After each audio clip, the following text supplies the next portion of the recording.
Never. Today we're talking Anywho, about universal human rights. we're going to do two. We're going to try to get to both, because last week the internet would not let me be great. It wouldn't let nobody be great last week.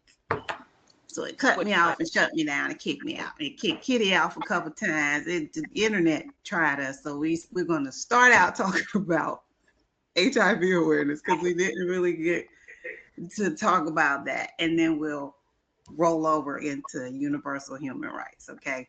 yes, ma'am. So what I had started saying before it had cut me off last week was we're going to talk about what HIV Awareness Month does, focusing on increasing knowledge about prevention, testing, treatment to combat stigma and improve community health. And then we're going to talk about some general tips and signs and symptoms. And we're going to try to get through just, some quick notes so we don't leave anything out. So we raise awareness by educating the communities.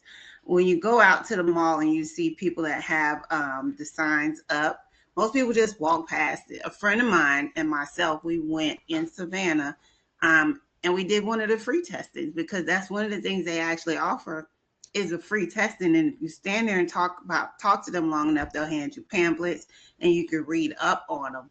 And that is one of the biggest things you can do for yourself, is to read up on HIV awareness, the myths, some of the myths about, and I'll get into some of those in a minute, about, who people generally think get HIV or, full blown AIDS.